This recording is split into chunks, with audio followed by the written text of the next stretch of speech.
The August heat in Talladega County, Alabama, hung heavy like wet wool. Beneath the twisted branches of an ancient sycamore tree, a crowd of 40-some men gathered in a semicircle, their boots stirring red dust that clung to their sweat-soaked shirts. The afternoon sun bore down mercilessly, turning the small clearing into a furnace. Flies buzzed around the horses tied nearby, and somewhere in the distance, a mockingbird sang, oblivious to the human commerce taking place below. Auctioneer Milton Graves stood atop a makeshift platform constructed from old tobacco crates, his voice hoarse from hours of calling bids. He was a thin man with a pock-marked face and yellowed teeth, his grey waistcoat stained with tobacco juice. Behind him, chained to an iron post, stood 7 enslaved people awaiting their turn on the block. Their eyes held the hollow resignation of those who had learned not to hope. "Next lot," Graves called out, consulting his ledger with ink-stained fingers. "Female child, approximately 13 years, field or housework, healthy constitution." He gestured lazily toward the post. "Bring her up." 2 men unchained a girl from the line and led her onto the platform. "What are you thinking about this story? Your opinion is incredibly important to us. Please subscribe, leave a comment sharing your thoughts, and let us know if you're enjoying this tale. We truly value your feedback. It helps us create better content for you." She moved slowly, her bare feet making no sound against the weathered wood. She wore a simple cotton shift, torn at the hem and bleached nearly colorless by sun and repeated washing. Her hair had been roughly cut short, and her thin arms hung at her sides like broken branches. But it was her face that made several men in the crowd exchange glances. She kept her eyes fixed firmly on the ground, her jaw set in a tight line that suggested she had learned early the cost of defiance. Her skin was light brown, dusted with freckles across her nose and cheekbones. There was a small scar above her upper lip, barely visible in the harsh sunlight. "Starting bid," Graves announced. $1. Silence. The crowd shifted restlessly. Several men turned away, losing interest. The girl was too old to be considered truly valuable as a house servant's child, too young and thin to be useful in the cotton fields. She was trapped in that unfortunate middle ground that made plantation owners reluctant to invest. 75 cents, Graves tried again, his voice betraying irritation. "Surely someone needs a girl for the kitchen." More silence. A man near the front spat tobacco juice into the dirt and shook his head. Another muttered something about bad stock and walked toward his horse. Graves's face reddened. A failed sale reflected poorly on his reputation. 50 cents, he barked. "Come now, gentlemen. She's young enough to train proper." The girl remained motionless, her breathing shallow. She seemed to have retreated somewhere deep inside herself, to a place where auctioneers' voices and strangers' eyes couldn't reach her. Her hands trembled slightly at her sides, the only outward sign of fear. 25 cents, Graves said, desperation creeping into his tone. "I'll take 25 cents for quick sale." Still nothing. Several men had already mounted their horses, ready to leave. The sun continued its slow descent toward the horizon, painting the sky in shades of amber and rust. Somewhere nearby, a dog barked twice and fell silent. Then from the very back of the dispersing crowd, a voice rang out clear and commanding. 13 cents! Every head turned. The men who had been leaving stopped in their tracks. Even Graves seemed momentarily stunned into silence, his mouth hanging open mid-sentence. Through the crowd, parting the men like Moses parting the sea, walked Elias Carter. He was a tall man in his late 40s, broad-shouldered and imposing, with thick, dark hair graying at the temples. He wore a fine linen suit despite the heat, a gold watch chain glinting at his vest. His boots were polished to a mirror shine, and he carried himself with the absolute confidence of a man who had never been told no in his entire life. His face was sun-weathered and stern, with deep lines carved around his mouth from years of frowning at the world beneath him. Elias Carter owned Rivermore Plantation, 3,000 acres of prime cotton land along the Coosa River. He was known throughout Talladega County as a shrewd businessman, a regular churchgoer, and a harsh master who tolerated no disobedience from his enslaved workers. When Elias Carter spoke, people listened. 13 cents, he repeated, stepping to the front of the crowd. That's my bid. Graves recovered his composure, though confusion still flickered in his eyes. Mr. Carter, sir, with all respect, 13 cents is hardly— 13 cents is what I'm offering, Elias interrupted, his voice carrying the weight of absolute authority. Unless someone cares to bid higher. He turned slowly, surveying the crowd with cold grey eyes. Not a single man met his gaze. They all knew better than to compete with Elias Carter over anything, much less over a girl worth less than a decent meal. Graves swallowed hard, glancing down at his ledger as if the numbers there might offer some guidance. Finally, he raised his gavel, his voice uncertain. 13 cents, then. Going once, going twice. He paused, giving one final opportunity for a higher bid that everyone knew wouldn't come. Sold! The gavel struck wood with a hollow crack that seemed to echo in the suddenly quiet clearing. Elias approached the platform with measured steps. He pulled a small leather pouch from his vest pocket, counted out 13 copper pennies, and dropped them one by one into Graves's sweating palm. The coins clinked together with a sound like chains rattling. The bill of sale, Elias said simply, extending his hand. Graves hurried to scribble out the document, his handwriting shaky. He thrust it toward Elias, eager to be done with this strange transaction. She's yours, Mr. Carter. May she serve you well.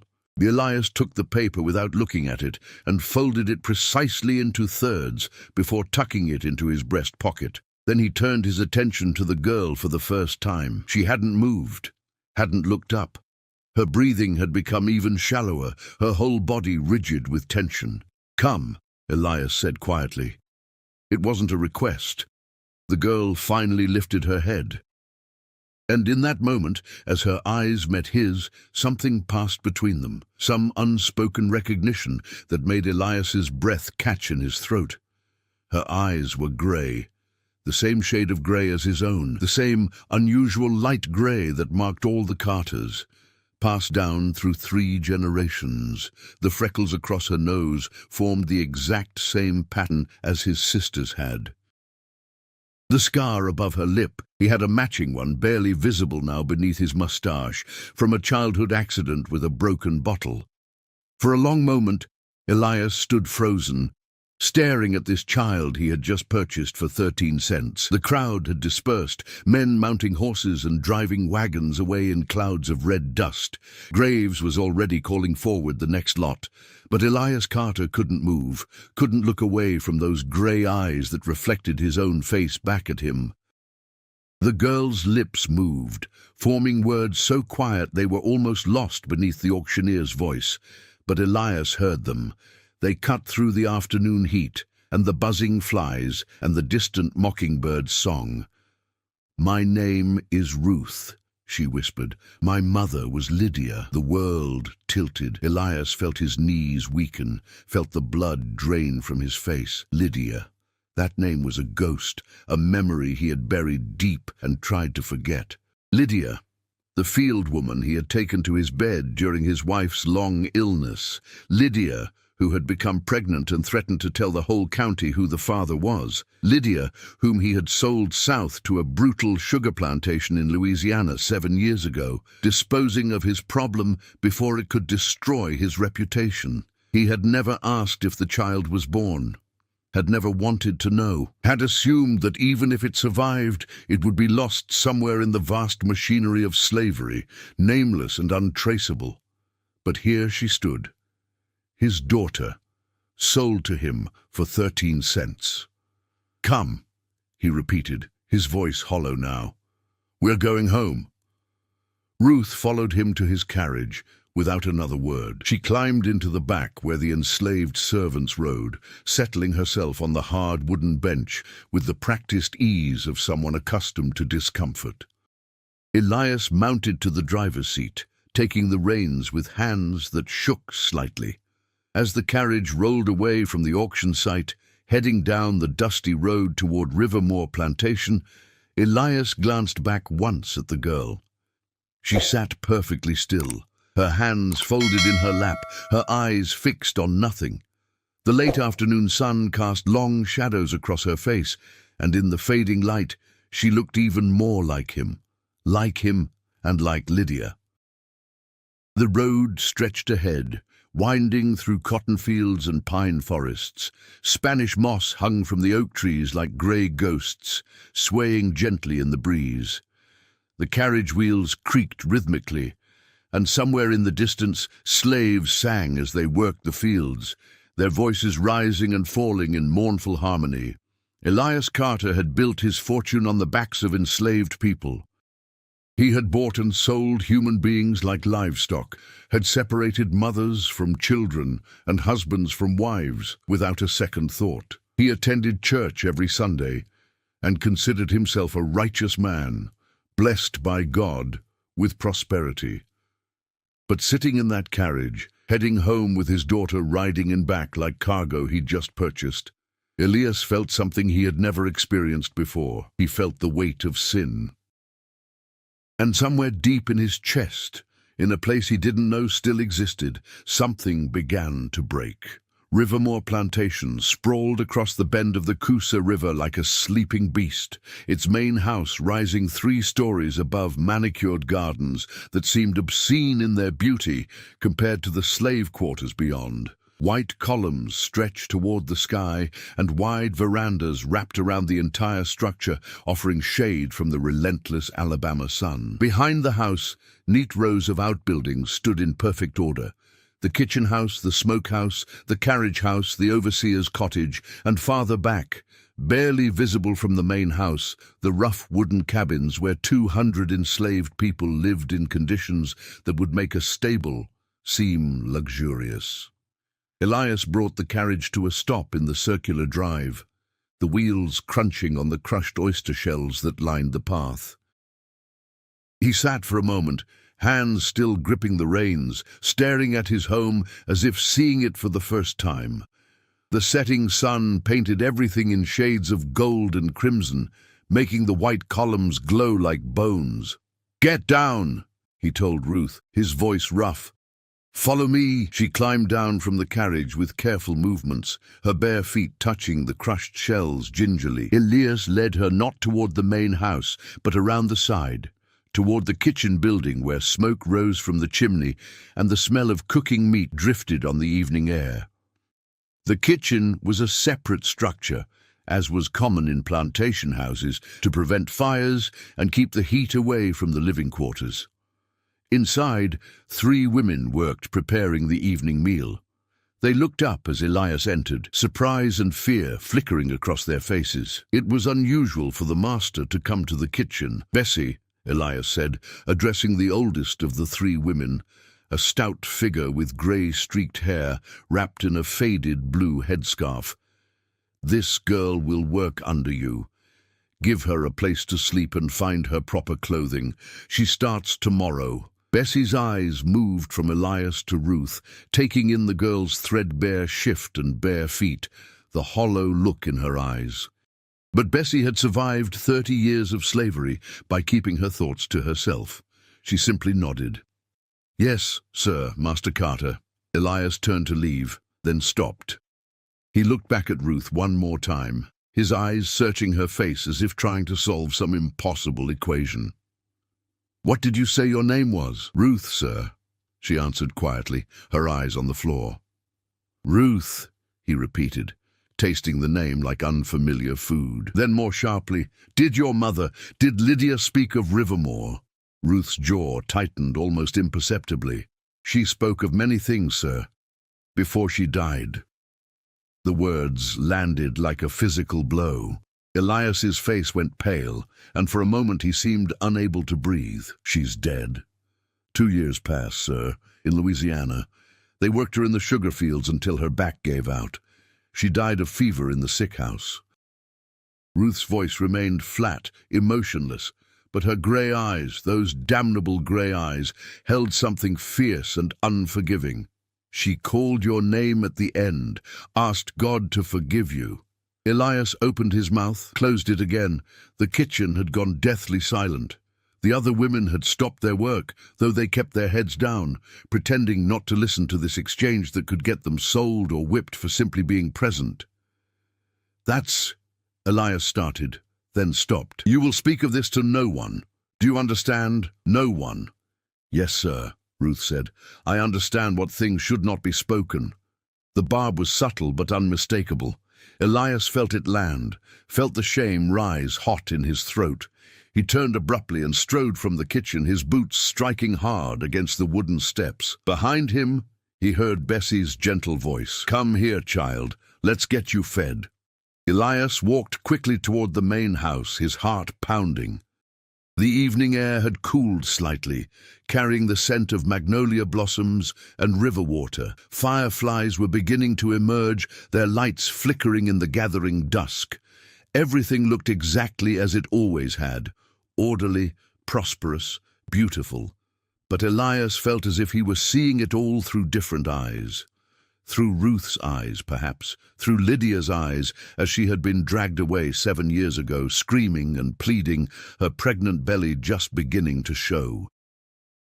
He had stood on this very veranda and watched the slave trader's wagon roll away, carrying her toward Louisiana and the brutal sugar plantations where enslaved people died by the dozens each harvest season. He had felt nothing but relief. One problem solved, his reputation intact, his wife none the wiser.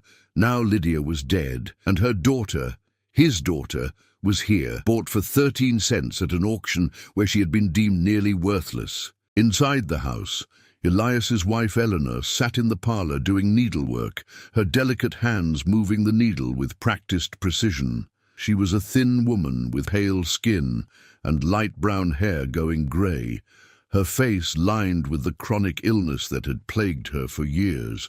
She looked up as Elias entered, offering a wan smile. "You're back late from town," she observed. "Was the auction productive?" "Productive," Elias echoed, the word tasting like ash in his mouth. "Yes. I purchased a girl for the kitchen. Bessie needed help." Eleanor nodded absently, returning to her needlework.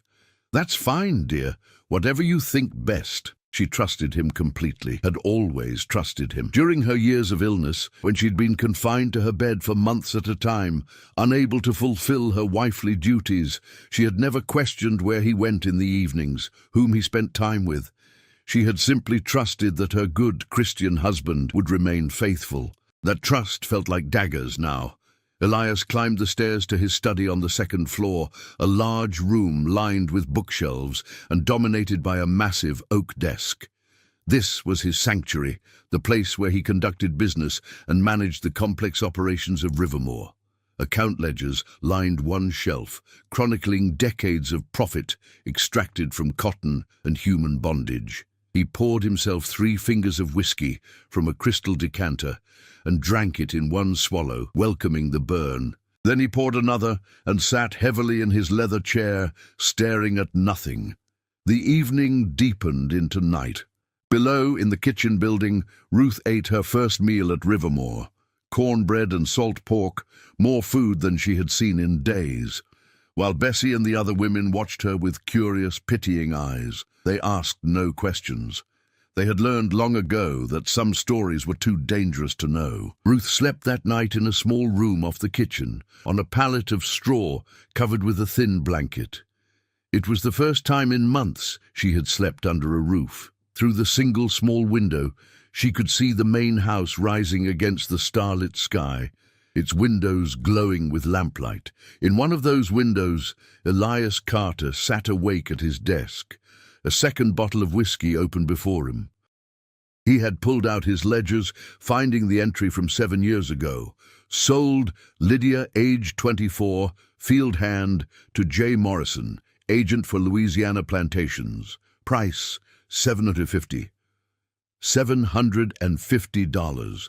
That's what he had gotten for disposing of his pregnant mistress. 13 cents. That's what it had cost him to buy back his own daughter, the arithmetic of damnation calculated in copper and shame. As the clock struck midnight, Elias finally stumbled to his bedroom, his head spinning from whiskey and guilt. Eleanor was already asleep, her breathing shallow and labored as always. He lay beside her in the darkness, staring at the canopy above their bed, and for the first time in his adult life, Elias Carter allowed himself to feel the full weight of what he had done, not just to Lydia, not just to Ruth, but to all of them. The 200 souls he owned, whose lives he controlled, whose families he separated and sold as casually as cattle whenever it suited his business interests. He had built everything on their backs. This house, his wealth, his position in society, all of it purchased with human suffering, justified with scripture and the law, sanctified by a society that told him he was righteous for succeeding at this bloody business. And now his sin had a face, grey eyes that mirrored his own, freckles arranged in a familiar pattern, a scar that matched his own.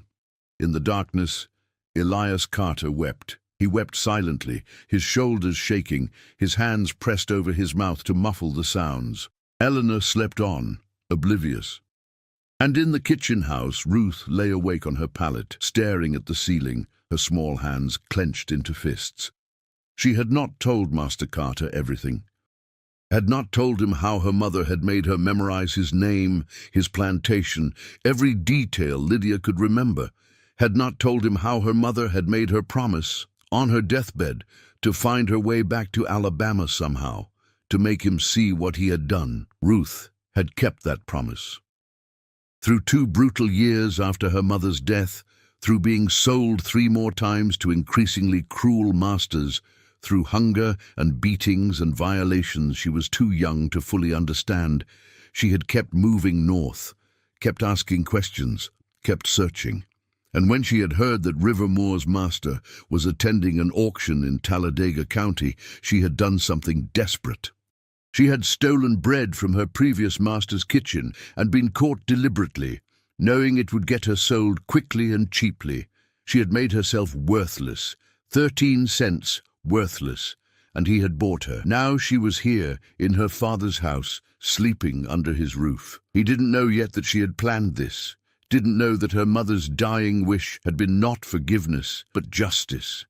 Ruth closed her eyes and thought of her mother's face, of Lydia's last words, whispered in that stinking Louisiana sick house. Make him remember, child. Make him see what he's done. Make him pay. In the main house, Elias Carter finally fell into a restless sleep, his dreams haunted by grey eyes and ghosts made of Spanish moss and river water.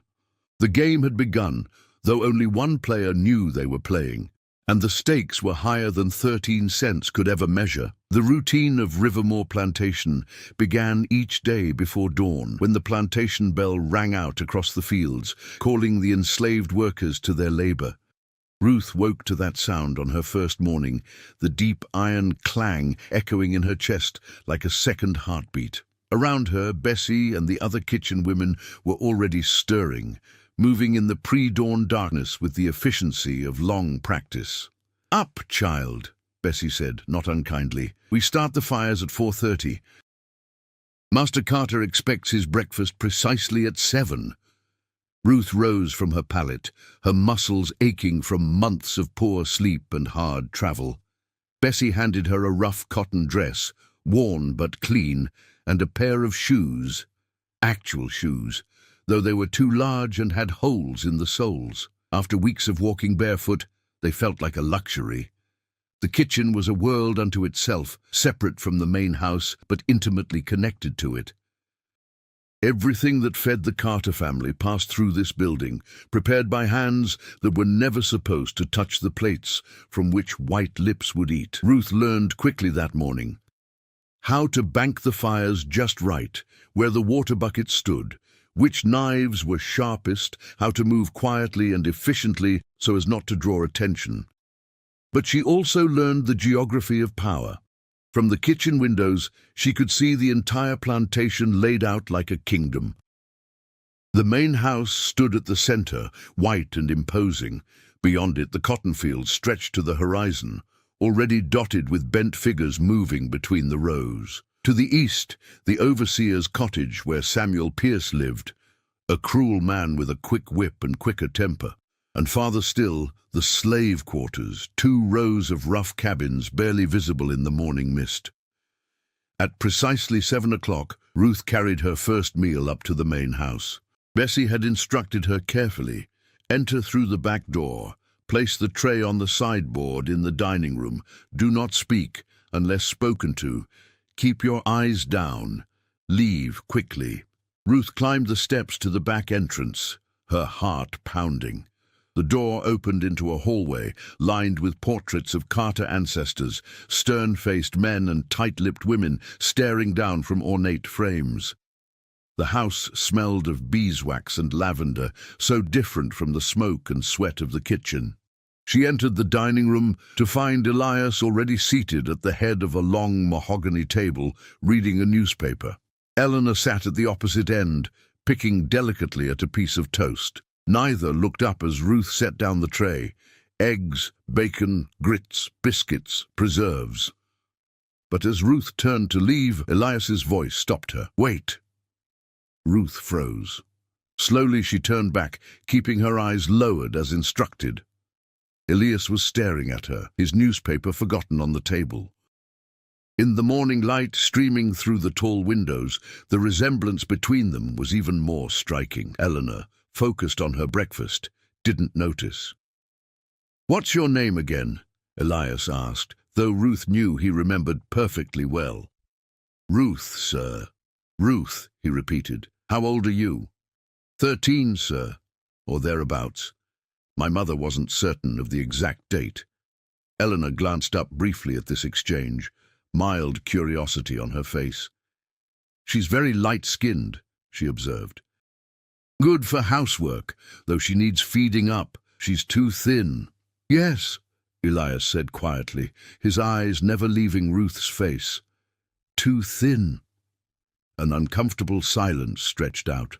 Ruth could feel Eleanor's gaze moving between them, some instinct perhaps sensing the tension, even if she couldn't identify its source. "That will be all," Elias finally said, his voice strained. Ruth left quickly, her hands trembling. Behind her she heard Eleanor say something about the quality of the grits and Elias's distracted response. She hurried down the hallway, through the back door, and didn't stop until she reached the kitchen. "You did well," Bessie said, watching her carefully. "Master Carter is particular about his breakfast, but he didn't send it back. That's good." Over the following days, a pattern emerged. Ruth worked in the kitchen, learning the rhythms of the household. She discovered that Eleanor Carter was kind in her way, if distant and preoccupied with her failing health, that the Carters' 2 grown sons had moved away years ago, building their own plantations in Mississippi, that Elias ran Rivermore with an iron hand, respected and feared in equal measure by the white community and utterly dreaded by the enslaved people who worked his fields. She also discovered that Elias was watching her, always watching. He found reasons to visit the kitchen house, something he had apparently never done before. He would claim he needed to speak with Bessie about menus or supplies, but his eyes always found Ruth, following her movements with an intensity that made the other women exchange worried glances. At night, Ruth could see the light in his study burning long past midnight. She imagined him up there, drinking his whiskey, wrestling with whatever demons had awakened when he looked into her grey eyes and saw himself reflected back. 2 weeks after her arrival, Ruth was sent to clean the study. It was early afternoon, and Elias had gone to inspect the cotton fields. Eleanor was napping, as she did every day after lunch. Ruth entered the study with a basket of cleaning supplies, taking in the room that was so clearly the center of Elias Carter's private world. The bookshelves drew her attention first. She had never learned to read, but she recognized a Bible among the volumes and what looked like account ledgers. She moved closer, running her fingers along the leather spines, and one ledger fell open. The pages were filled with names, dates, and prices. Her eyes, unable to decipher the words, could still recognize numbers. She saw hundreds of entries, each one representing a human life bought or sold. The arithmetic of slavery, meticulously recorded. "Can you read?" Ruth spun around. Elias stood in the doorway, so silent in his approach that she hadn't heard him. Her heart hammered in her chest. "No, sir," she answered truthfully. "My mother tried to teach me letters, but we had little time." Elias stepped into the room, closing the door behind him. Ruth's pulse quickened with fear. She was alone with him, the door closed, no witnesses. She had heard enough stories to know what that could mean. But Elias simply moved to his desk and sat heavily in his chair. He looked older than he had 2 weeks ago, the lines around his mouth deeper, shadows under his eyes. "Lydia tried to teach you," he said quietly. It wasn't a question. "Yes, sir. She said education was freedom, even if only in the mind. Lydia was always clever," Elias said, and there was something in his voice that might have been admiration or regret. "Too clever for her own good. She didn't understand how things had to be." Ruth felt anger flare hot in her chest. "She understood perfectly, sir. She understood she was property. She understood that you could do whatever you wanted to her, and there was no law to stop you. She understood when you sold her away that it was because she had become inconvenient." The words were out before Ruth could stop them, reckless and dangerous. Slaves who spoke to masters like this were beaten or worse. But Ruth found she didn't care. Let him beat her, let him sell her again. At least he would have to look at what he'd done. Elias's face had gone white. "You shouldn't speak to me like that." "No, sir," Ruth agreed. "I shouldn't. Just like my mother shouldn't have been sold to Louisiana, just like she shouldn't have died in a sugar field, worked to death at 31 years old, just like I shouldn't have been sold 4 times before I was 13. Shouldn't. But here we are." Elias stood abruptly and Ruth tensed, ready for the blow, but it didn't come. Instead, he walked to the window, staring out at his cotton fields where hundreds of people labored under the hot sun. "I didn't know she was pregnant," he said finally, his voice barely audible. "When I sold her, I thought she was lying to try to stay here. Would it have mattered if you had known?" The question hung in the air between them. Elias turned from the window, and Ruth saw something in his face she hadn't expected. Genuine anguish. "I don't know," he admitted. "God help me, I don't know. I was afraid. My wife was ill. If the truth had come out, it would have destroyed everything. My reputation, my standing in the church, my business relationships, everything I had built, everything you built on our backs," Ruth said quietly. "Everything bought with our suffering." Elias sank back into his chair, his head in his hands. For a long moment, neither spoke. Outside, the sounds of the plantation continued, distant voices, the crack of the overseer's whip, the endless rhythm of labor that powered this place. "Why did you bid on me?" Ruth asked suddenly. "At the auction. You could have let me be sold to anyone. Why 13 cents? Elias looked up, his eyes red-rimmed. "I saw her in your face, Lydia. The moment you stepped onto that platform, I saw her, and I couldn't let you go to someone else, not without knowing." "Knowing what? If you were real, if this was God's punishment or my guilt manifesting, if I was losing my mind." He laughed bitterly. "Perhaps I am losing my mind. Perhaps that would be a mercy." Ruth studied him, this man who was her father, this stranger who owned her. She saw the suffering in his face and felt nothing but cold satisfaction. Good, let him suffer. Let him feel even a fraction of what her mother had felt. "What happens now?" she asked. "You know who I am. I know who you are. What happens now, Master Carter?" The title was deliberate, a reminder of the power imbalance that no blood relation could erase. Elias flinched at it.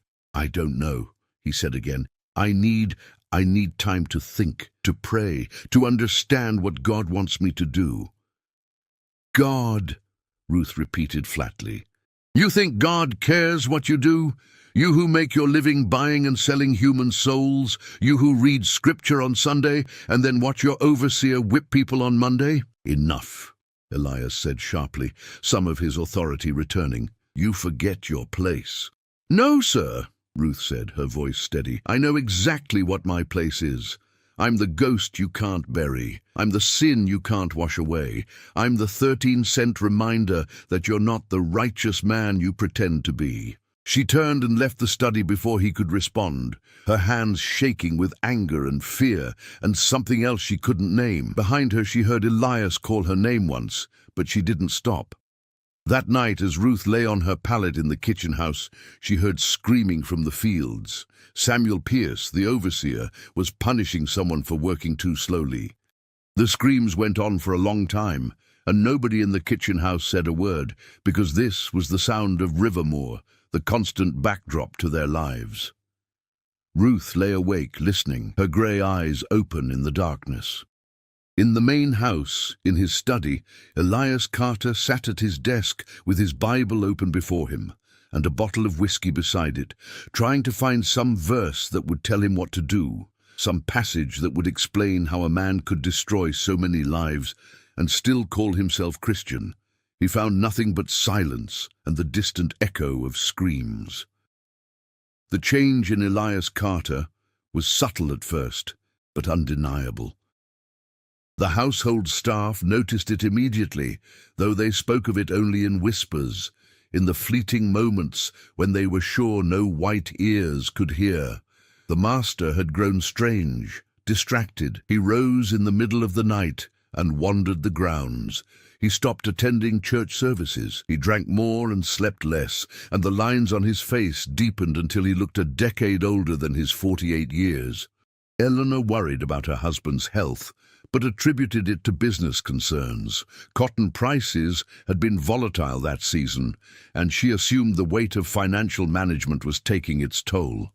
She urged him to rest, to take meals regularly, to moderate his drinking. He nodded absently at her concerns and changed nothing. Ruth watched it all with careful attention. She had planted a seed in his mind, and now she watched it grow, its roots cracking the foundation of his carefully constructed righteousness. But she discovered something unexpected. She took no joy in his suffering. She had thought revenge would taste sweet, but instead it sat bitter on her tongue. 3 weeks after her arrival, Elias summoned Ruth to his study again. This time, several other people were present. Samuel Pierce, the overseer, a legal clerk from town, and Bessie. Ruth entered warily, her heart pounding. "Close the door," Elias instructed. Ruth obeyed, standing near the doorway while the others arranged themselves around the room. Pierce leaned against the bookshelf, his arms crossed, and a suspicious look on his face. The clerk sat at Elias's desk with paper and pen. Bessie stood near the window, her expression carefully neutral. "I'm making some changes to how Rivermore operates," Elias announced. His voice was steady, but Ruth could see the tension in his shoulders, the way his hands gripped the edge of his desk. "Effective immediately, the practice of physical punishment is to be reduced. Pierce, you will no longer use the whip without my direct authorization." Pierce straightened immediately, his face darkening. "Sir, with respect, that's how we maintain discipline. These people need to know there are consequences." "I am aware of what you believe they need," Elias interrupted coldly. "My mind is made up. You will find other methods." "Other methods," Pierce repeated incredulously. "Like what, sir? Asking them politely to work harder?" "Incentives," Elias said. "Extra rations for those who meet their quotas. A rest day once a month. Small wages that they can save toward eventual—" He paused, the next word clearly difficult. "Eventual manumission." The room went utterly silent. Even Bessie, who had maintained her composure through decades of slavery, looked shocked. Manumission, freedom. The word was practically blasphemy in a place like Rivermore. Pierce found his voice first. "Mr. Carter, have you lost your mind? Wages, freedom. This is Alabama, not Massachusetts. What you're suggesting would destroy the entire system. Every planter in the county would—" "I don't care what every planter in the county thinks," Elias snapped. "This is my plantation. These are my decisions. These are your assets. Pierce countered. Property. That's what they are under the law, whether you like it or not. And what you're proposing is economic suicide. Word gets out that you're paying slaves and talking about freedom, and you'll have runaways from every plantation within 50 miles trying to reach here. You'll have other owners demanding explanations, calling you an abolitionist sympathizer. Then let them call me what they want, Elias said, though Ruth could hear the uncertainty creeping into his voice. He wasn't prepared for the practical realities of his sudden moral awakening. The clerk spoke up for the first time, his voice careful and measured. "Mr. Carter, I should inform you that what you're proposing may have legal complications. The state of Alabama has strict regulations about the treatment of enslaved people. Provisions that are too generous could be seen as encouraging insurrection. And manumission requires extensive documentation and, in most cases, removal of the freed person from the state." Elias's face paled. He hadn't thought this through, Ruth realized. He had made his decision in an emotional moment, driven by guilt, without considering the web of laws and social structures that made such changes nearly impossible. "Then we'll work within the law," Elias said weakly. "Whatever is legal, we'll do." Pierce shook his head in disgust. "This is about her, isn't it?" He jerked his chin toward Ruth. "Ever since you brought that girl here, you've been acting strange. What hold does she have over you?" The room went deathly quiet. Ruth felt every eye turned toward her, felt the weight of the question hanging in the air. Bessie's eyes were wide with warning, silently begging Ruth to say nothing. "That's none of your concern," Elias said sharply. "You're dismissed, Pierce. All of you, except Ruth." Pierce's jaw clenched. He shot Ruth a look of pure hatred before stalking from the room. The clerk gathered his papers hurriedly and left. Bessie paused at the door, catching Ruth's eye one more time with that same warning expression before following the men out. Alone with Elias again, Ruth waited. He sat down heavily in his chair, looking exhausted. "I'm trying," he said quietly. "I'm trying to make things right." "You can't," Ruth said simply. "What's done is done. You can't bring my mother back. You can't give me back the years I spent being sold and beaten and worked like an animal. You can't make up for the hundreds of people you've owned and destroyed. Then what do you want from me?" Elias demanded, his voice rising with frustration and desperation. "Tell me what you want, and I'll do it." Ruth considered the question. What did she want? She had thought she wanted to see him suffer, to force him to acknowledge his sins. But now, watching him destroy himself with guilt, she found the victory hollow. "I want you to free them," she said finally. "All of them, every single person you own. Give them their freedom and let them go." Elias laughed bitterly. "You heard the clerk. It's nearly impossible legally, and even if I could navigate the laws, where would they go? How would they survive? Most have no education, no money, no means of supporting themselves. I would be sending them to starve." "That's what you tell yourself," Ruth said, "that you're protecting them by enslaving them. That's how every master justifies it. But the truth is, you're protecting yourself, your wealth, your comfort, your position in society." "And what about Eleanor?" Elias asked quietly. "She's dying, Ruth. Slowly, painfully dying. The doctors say she has perhaps a year, maybe less. How do I tell her that I'm destroying everything we built together? How do I explain why?" "You tell her the truth," Ruth said, "that you built it on sin, that every brick of this house, every thread of silk in her dresses, every bite of food on her table was purchased with human suffering. You tell her that you fathered a child with an enslaved woman and sold that woman to her death. You tell her the truth, and you bear the consequences." Elias's face crumpled. I can't do that to her, not now when she's so weak." "Then you're not really sorry," Ruth said coldly. "You're just uncomfortable. You want absolution without sacrifice. You want to feel better without actually changing anything." She turned to leave, But Elias's voice stopped her. "Wait, please." He stood, moving around the desk toward her. "I am trying. I know it's not enough. I know it can never be enough, but I am trying. Give me time. Let me figure out how to do this properly, how to free people without destroying them in the process." Ruth studied his face, seeing genuine anguish there. But she also saw weakness, the fundamental inability to give up the power and privilege he had spent a lifetime accumulating. "Time," she repeated. "Time is what my mother didn't have. Time is what the people in your fields don't have, breaking their backs for your profit." "How much time, Master Carter? How much time before your guilt translates into action?" "I don't know," Elias admitted. "But I swear to you, I will find a way. I will make changes, real changes. Just give me time to do it right." Ruth nodded slowly. She didn't believe him. Not really. But she also recognized that pushing too hard might break him entirely, and a broken master was more dangerous than a guilty one. "I'll wait," she said, "but not forever. And while I wait, I'll be watching. Every decision you make, every enslaved person you punish or sell or work to death, I'll be watching. And I'll make sure you see my face, my mother's face, every time." She left before he could respond.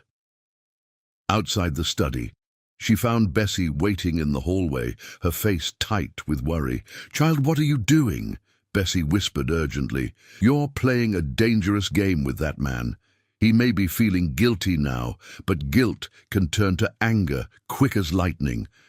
And an angry master is a deadly master." "I know," Ruth said, "but I have to try. For my mother. For all of us." Bessie shook her head. "Your mother would want you alive, child, not martyred for a cause that can't be won." But Ruth wasn't so sure. In her last days, as fever consumed her, Lydia had spoken of justice, of reckoning, of making those who profited from slavery pay for their sins. Ruth was her instrument, her weapon sent back to pierce the heart of the man who had destroyed her. That night, Rivermore seemed to hold its breath. In the main house, Eleanor Carter slept fitfully, coughing in her sleep, unaware that her carefully ordered world was crumbling. In the quarters, the enslaved people whispered about the master's strange new rules, daring to hope that perhaps things might improve, while the more cynical among them warned that a master's conscience was as changeable as the weather. In the smokehouse, Samuel Pierce sharpened his knives, his face dark with rage. He had built his life on the power to inflict pain, and now that power was being stripped away. He blamed the girl, the light-skinned stranger who had somehow bewitched his employer. Something would have to be done about her. And in his study, Elias Carter sat alone with his whiskey and his ledgers, trying to calculate a math that had no solution. How many acres could he sell to fund manumissions? How many people could he free before bankruptcy took the rest?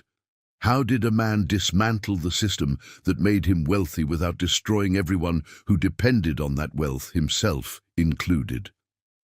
There were no answers. Only the numbers on the page, the red ink spreading like blood. The letter arrived on a Tuesday morning in late September, carried by a rider who had traveled from Mobile.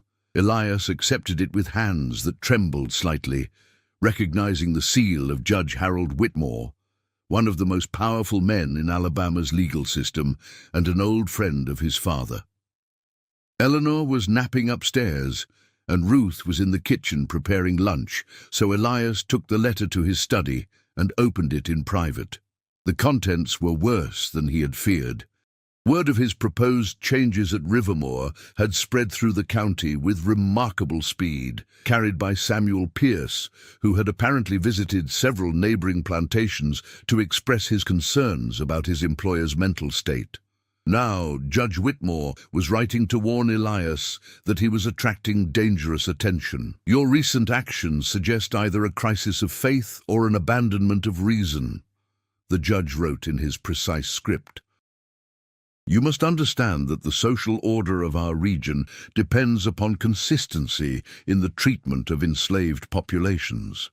When one plantation owner begins speaking of wages and manumission, it creates unrest on every plantation around him. I urge you, as a friend of your late father, to reconsider these dangerous notions before they destroy you and potentially incite violence across the county. The letter went on to detail specific concerns, reports that Elias had stopped attending church, that he was drinking heavily, that he had taken a particular interest in one enslaved girl that had raised eyebrows. The implication was clear without being stated directly. If Elias continued down this path, he would find himself socially ostracized, his business connections severed, possibly even investigated for promoting abolitionist sympathies. Elias set the letter down with shaking hands. He had known there would be consequences to his actions, but the speed and coordination of the response shocked him. His neighbors were already moving against him, protecting their investments and their way of life. A knock at the door interrupted his thoughts. "Come in," he called, expecting Bessie or one of the house servants. Instead, Ruth entered, carrying a tray with his lunch. She set it on his desk, her movements efficient and practiced, but her grey eyes were watchful. "You received a letter," she observed. It wasn't a question. Elias gestured wearily at the paper. "From Judge Whitmore. It seems my conscience has become a matter of public concern. What will you do?" The question was direct, challenging.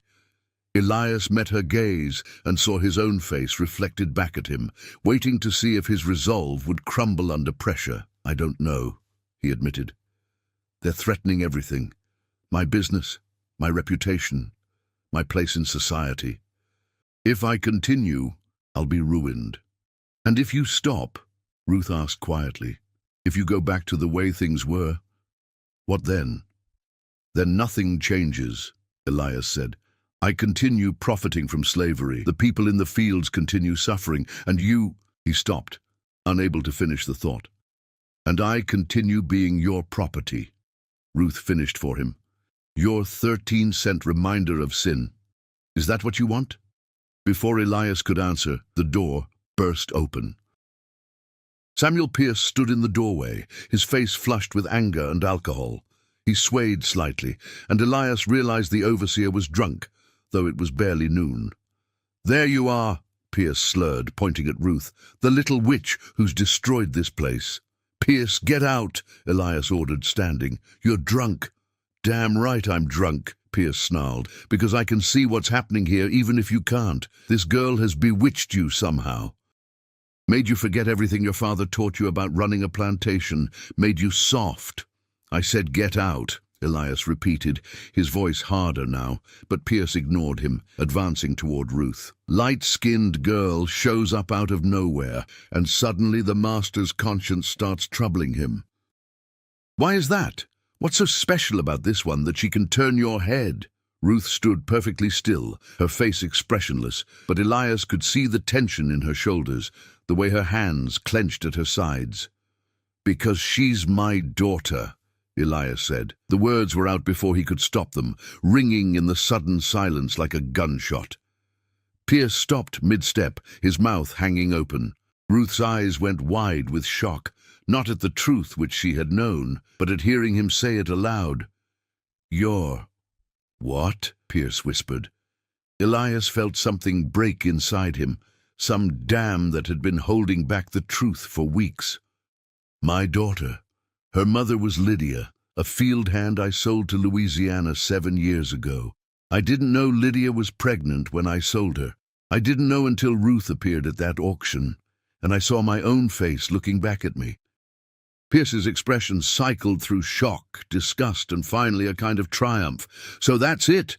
That's why you're trying to destroy everything, out of guilt over some bastard child." He laughed harshly. "Your neighbors are going to love this. Judge Whitmore especially. Wait until they hear—" "If you repeat what you heard here, I'll kill you," Elias said quietly. The absolute certainty in his voice made Pierce go pale.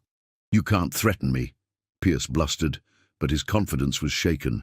"I'm not threatening," Elias said. "I'm stating fact. You'll leave this house immediately. Your employment is terminated. I want you off my land by nightfall." Pierce's face darkened to purple. You're making a mistake, Carter. A big mistake. Without me, this plantation will fall apart. Those slaves need a firm hand.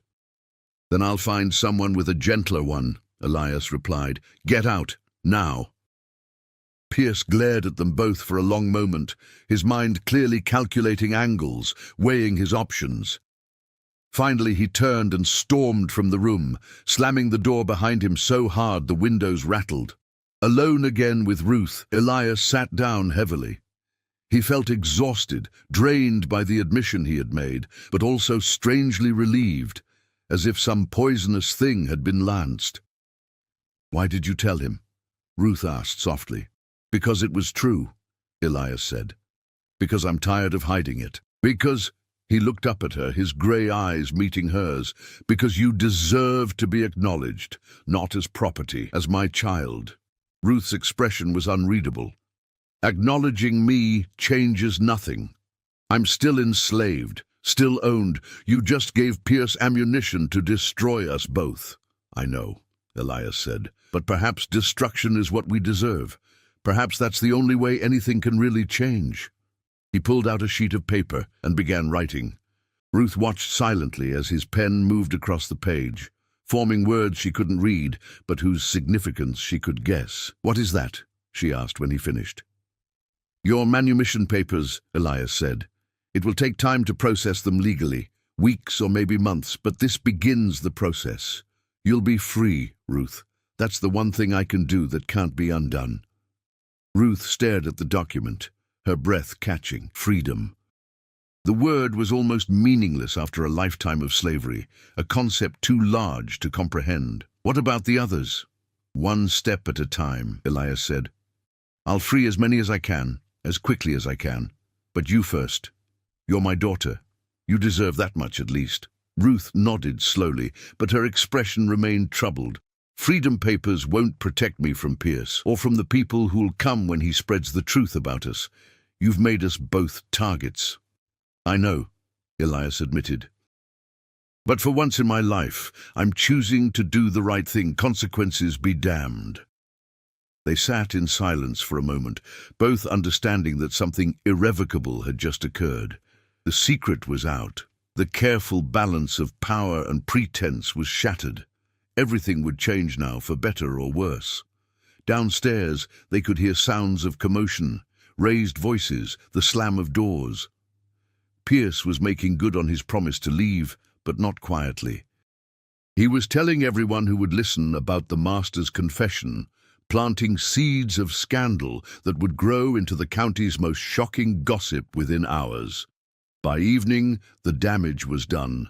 3 of Rivermore's white overseers had quit in solidarity with Pierce. 2 suppliers had sent messages cancelling their contracts, and a delegation of concerned neighbors had announced they would be visiting the next day to discuss Mr. Carter's mental health and the proper management of his affairs. Eleanor, finally informed of the chaos, confronted Elias in their bedroom that night. She was weak from her illness, her face pale and drawn, but her eyes flashed with anger. "Is it true?" she demanded. "What Pierce is saying about you and that girl?" Elias stood before his wife of 26 years and found he could not lie anymore. "Yes, it's true. Ruth is my daughter. Her mother was Lydia, the woman I sold in 1838. Eleanor swayed, gripping the bedpost for support. "You gave me your word. When I was ill, when I couldn't, you promised you would be faithful." "I broke that promise," Elias said. "I am sorry, Eleanor. Sorrier than I can express." "Sorry," she repeated bitterly. "You've destroyed us, our reputation, our standing, everything. And for what? For guilt over some slave woman who probably lied about the child being yours anyway." "She didn't lie," Elias said quietly. "Ruth looks exactly like me. Exactly like my sister Margaret did at that age. There's no doubt." Eleanor laughed, a harsh sound with no humor in it. "So, what now? You're going to free her? Acknowledge her publicly as your daughter? Have her inherit alongside our legitimate sons?" "I've already begun the manumission process," Elias admitted. And yes, if possible, I'd like to provide for her future. You're insane, Eleanor said flatly. You've lost your mind, and now you're going to drag us all down with you. She moved toward the door, her steps unsteady. I'm writing to our sons. They need to know what's happening here. Perhaps they can have you declared incompetent before you destroy everything their grandfather built.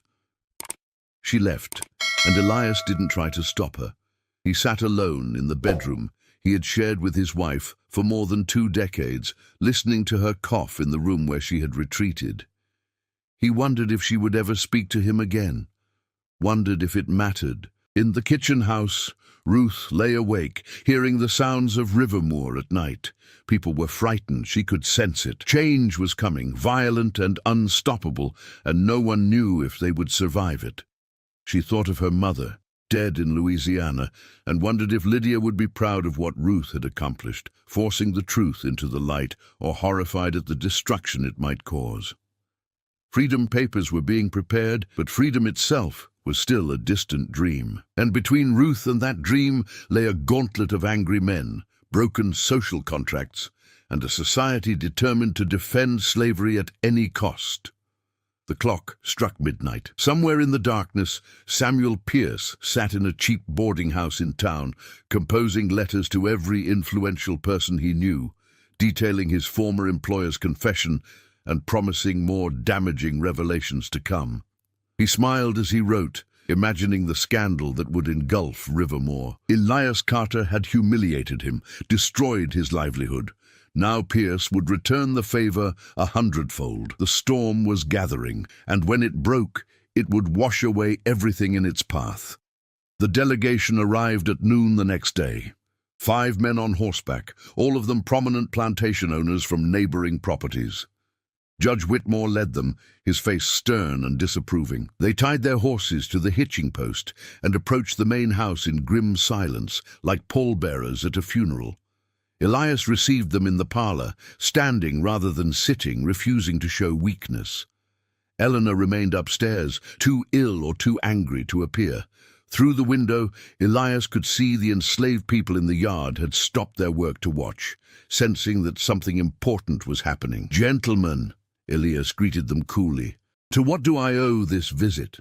Judge Whitmore didn't waste time on pleasantries. "We've come to discuss your recent conduct, Elias, specifically the disturbing reports we've received from Samuel Pierce and others regarding your treatment of your property and your stated intentions to undermine the institution that supports us all." "Pierce is a drunk and a liar," Elias said. "Is he?" The judge raised an eyebrow. "Then you deny that you've fathered a child with an enslaved woman, that you've begun manumission proceedings for this child, that you've made statements about paying wages and granting freedom to your workforce." Elias hesitated, seeing the trap. If he denied it, he maintained his reputation, but betrayed Ruth and his newfound convictions. If he confirmed it, he gave them ammunition to destroy him. "The truth is more complicated than Pierce presented it," Elias said carefully. "We're not here to discuss complications," interrupted Colonel Marcus Reed, owner of the largest plantation in the county. "We're here because your actions threaten the stability of the entire region. Already, we're hearing reports of unrest on other plantations, enslaved people asking questions, demanding better treatment, citing Rivermoor as an example. Do you understand what you've done? You've given them hope, and hope is the most dangerous thing you can give property." "They're not property," Elias said quietly. "They're people." The silence that followed was absolute and terrible. The 5 men stared at him as if he had blasphemed in church. "Good God," Judge Whitmore whispered. "Pierce didn't exaggerate. You've truly lost your mind." "Or found it," Elias replied. "Perhaps for the first time in my life I'm seeing clearly. What we do here, what we've all built our fortunes on, it's evil, fundamental, irredeemable evil, and I can no longer participate in it." Colonel Reed's face darkened. "That's abolitionist talk, Carter. Dangerous, treasonous abolitionist talk. In some places, you could be hanged for saying such things." "Then hang me," Elias said, his voice steady despite the fear coiling in his gut. "But I won't change my position. I'm freeing the people I've enslaved, starting with my daughter." "You're bastard," Judge Whitmore corrected coldly. "The product of your fornication with your property. You think acknowledging such a creature will somehow redeem you? It will only destroy what remains of your reputation." "My reputation is already destroyed," Elias said. "You've seen to that by coming here today. By tomorrow, everyone in the county will know about this visit and speculate on its purpose. So let them know the truth. Yes, I fathered a child with a woman I owned. Yes, I sold that woman to Louisiana where she died. Yes, I'm now attempting to make amends by freeing her daughter and as many others as I can legally manage. Let them judge me for it. I judge myself far more harshly." The 5 men exchanged glances, a silent communication passing between them. Finally, Judge Whitmore spoke again, his voice harder now. "We had hoped reason would prevail, but I see you're determined to destroy yourself. Very well. Let me be clear about the consequences. As of today, you are socially ostracized. No respectable family will receive you. Your business contracts will be cancelled. Your loans will be called in. And if you persist in this madness of freeing your slaves, we will petition the state legislature to have your property seized on grounds of mental incompetence and threat to public order." "You can't do that," Elias said, though his voice lacked conviction. "We can, and we will," Colonel Reed assured him. "We have lawyers and judges and politicians in our pockets." "You may think you're being noble, Carter, but you're actually being incredibly stupid. You cannot fight the entire South." "Then I'll fight until I lose," Elias said. The men rose to leave, their visit clearly over. But Judge Whitmore paused at the door, his hand on the frame, and looked back. "Your father would be ashamed of you," he said quietly. "James Carter built Rivermore from nothing, established your family's name and fortune. And you're throwing it all away for what? Guilt? Sentimentality? A mulatto bastard who should have been sold away years ago?"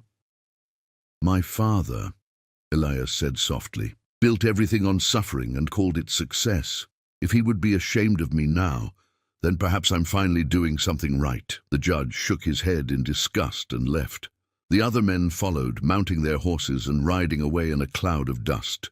Elias watched them go, feeling the weight of what he had just done settle on his shoulders like a physical burden. In the kitchen house, Ruth had listened to everything through the open window. Bessie stood beside her, both women silent as the confrontation unfolded. When the men left, Bessie finally spoke. "They're going to destroy him," she said, "and when they're done with him, they'll come for you. You should run, child, tonight. I can get you food and a little money. Head north while you still can." But Ruth shook her head. "I can't run. Not now. He's doing this because of me, because of what I made him see. If I run, it makes it all meaningless." "Better meaningless than dead," Bessie said bluntly. "These men don't play games, Ruth. They'll kill to protect what's theirs, and to them you represent everything they fear. Slaves who speak up, who demand recognition, who threaten the order they've built. And let them fear," Ruth said, surprised by the steel in her own voice. "Let them see that their order is crumbling, that their comfortable sins are catching up with them." Over the following weeks, the predictions came true. Elias's creditors called in his loans. His suppliers refused to sell to him. Even the doctor who had been treating Eleanor stopped making house calls. The plantation began to hemorrhage money, as no buyers would purchase Rivermore's cotton crop, no matter how good the quality. Eleanor's health deteriorated rapidly. She refused to see her husband, speaking to him only through intermediaries. Their sons wrote angry letters, demanding explanations and threatening legal action. The social isolation was complete. Invitations stopped coming. Old friends crossed the street to avoid greeting him. Even the minister from their church sent word that Elias was no longer welcome at services. Through it all, Elias continued working on manumission papers. He sold pieces of land at terrible prices to fund the legal fees. He spent hours with lawyers, navigating the complex web of Alabama's laws regarding the freeing of enslaved people. The process was deliberately difficult, designed to discourage exactly what he was attempting. Ruth's papers came through first, on a cold November morning. Elias called her to his study and handed her the document with an expression of triumph mixed with exhaustion. "You're free," he said simply.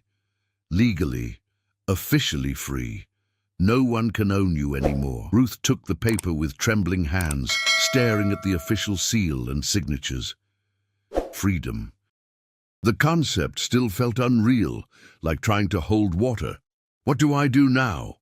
"Whatever you want," Elias said, "though I'd recommend leaving Alabama. The laws require freed slaves to leave the state within a year, and honestly, it's not safe for you here. I've arranged funds for travel north, Philadelphia perhaps, or New York, somewhere you can build a new life." "What about you?" Ruth asked. "What happens to you when I leave?" Elias smiled sadly. "I face the consequences of my actions. I continue freeing people as I can, until the courts or my creditors force me to stop, and I live with what I've done, trying to balance the scales, even though I know they can never truly be balanced." Ruth studied him, this broken man who was her father.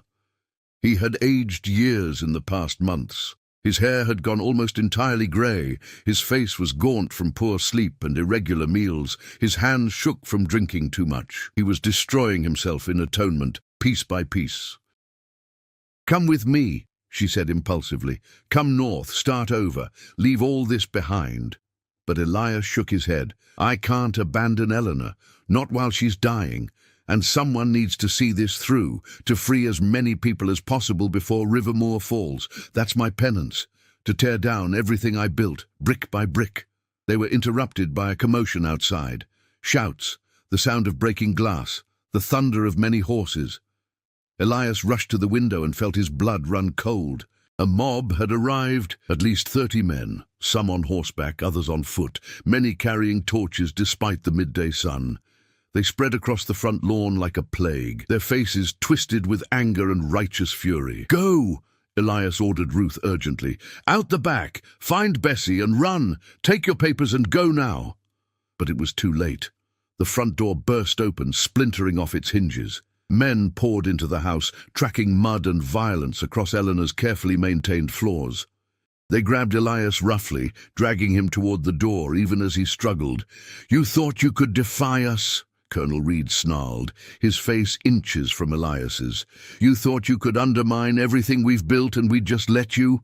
You're a traitor, Carter, a traitor to your race and your class." They hauled him outside. Ruth tried to follow, but hands grabbed her, holding her back.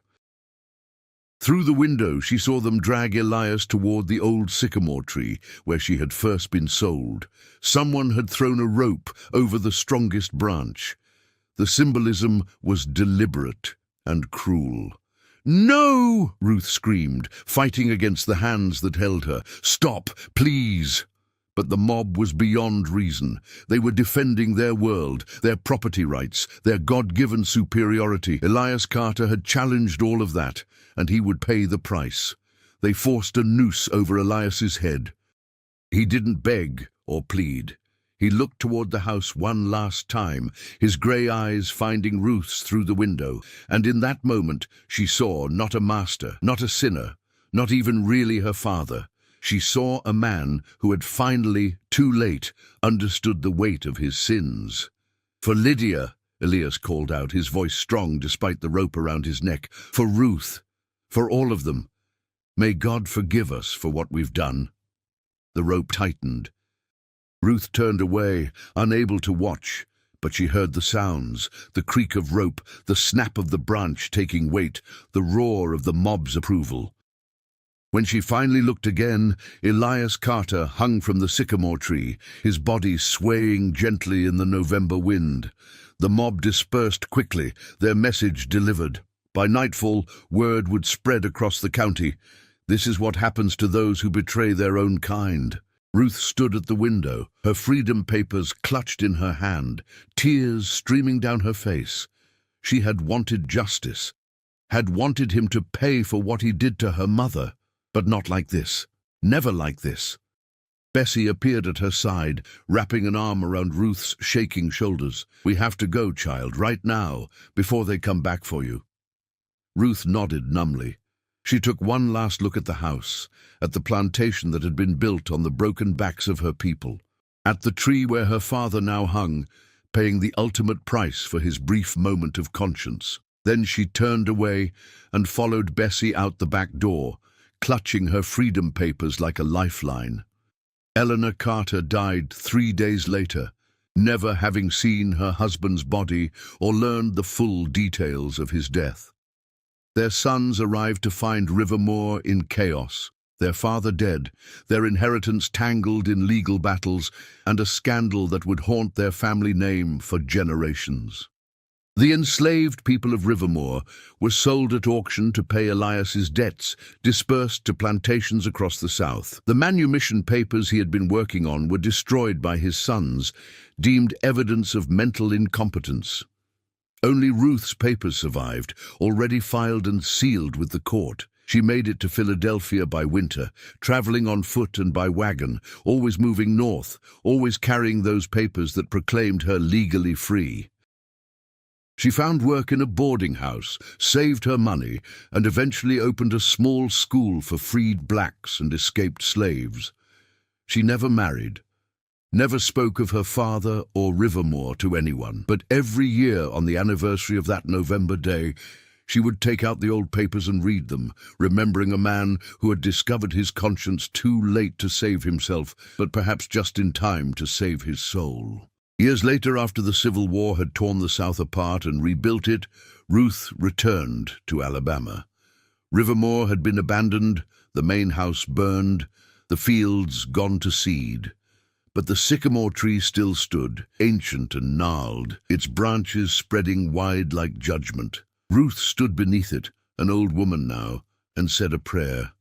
Not for her father, though perhaps he was included, but for all of them. For Lydia and Elias, for the 200 souls who had labored here, for the thousands more across the South who had suffered under the weight of slavery's sin. "We survived," she said to the wind. "We survived, and we remember, and that's the only justice we'll ever get." She placed a small stone at the base of the tree, a marker that would mean nothing to anyone else but everything to her. Then she walked away, leaving Rivermore to its ghosts and its memories, carrying her freedom north one more time. The plantation crumbled into ruins over the decades, reclaimed by forest and time. But the story lived on, passed down in whispers and warnings. The tale of Elias Carter, who bought his own daughter for 13 cents and paid for his sins with his life. Some called it justice. Some called it tragedy. History called it what it was, the brutal arithmetic of slavery, where every sin came with a price, and payment was always extracted in blood and tears and broken lives. And in the deep places where memory lives, where the dead speak to the living and the past refuses to stay buried, the scales finally balanced, not perfectly, not cleanly, but balanced nonetheless. The price of blood paid in silver and shame. I'm freezing. I'm bleeding. Slowly fading away. But don't worry, I'm fine.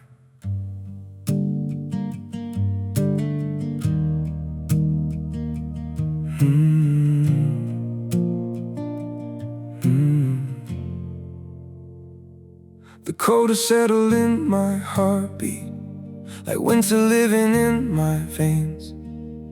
Every breath feels numb and fragile. Every smile just hides the pain. I'm breaking quietly in silence, falling slow without a sound. Yet I keep saying I'm okay, while my world burns to the ground.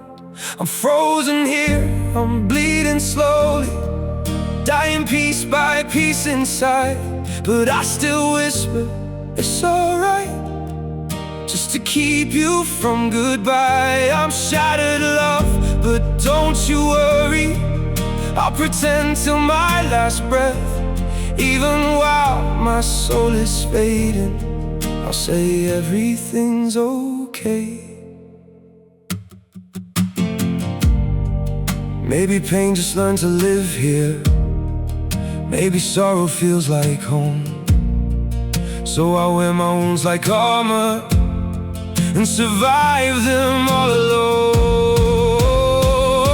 I'm frozen here, I'm bleeding slowly, dying piece by piece inside.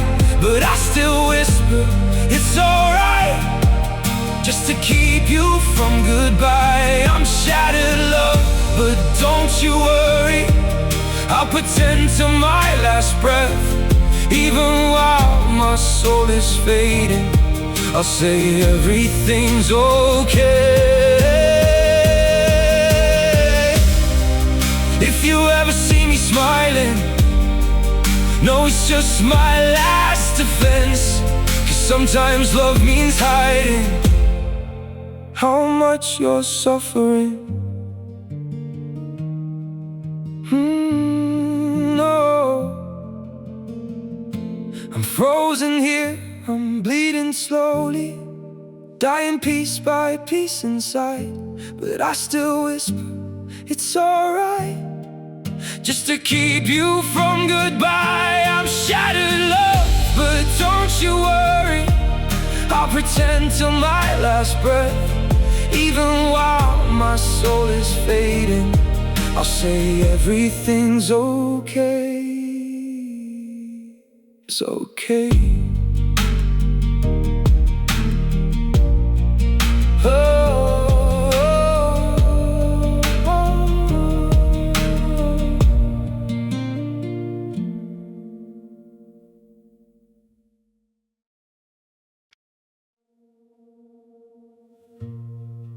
Don't pity me.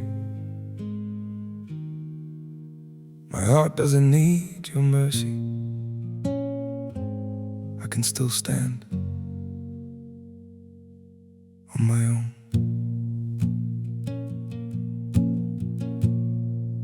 I was broken by your leaving, fell deeper than I thought I would. But pain has taught me how to heal now and survive what once I couldn't. You don't have to look back sadly, don't reach out with guilty hands. What you shattered made me stronger, now I rise where I once collapsed.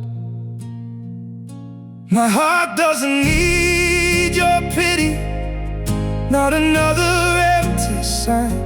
I've got enough strength left within me to rebuild this life of mine. My feet are steady through the sorrow, I can stand through all the pain. You don't have to save me, darling, I'll learn to breathe again. I once begged for your affection, now I've learned my worth in scars.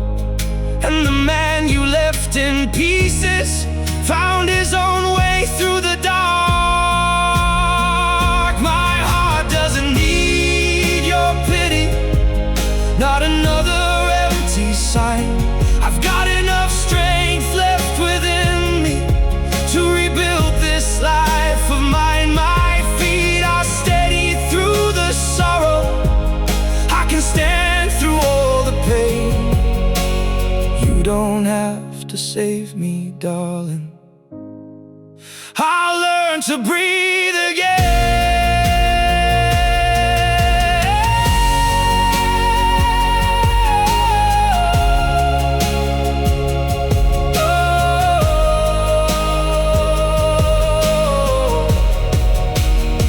So keep your sympathy behind you, I don't need what's left undone. Sometimes losing who once broke you is how healing has begun. My heart doesn't need your pity, not another empty sign. I've got enough strength left within me to rebuild this life of mine. My feet are steady through the sorrow. I can stand through all the pain. You don't have to save me, darling. I'll rise alone again.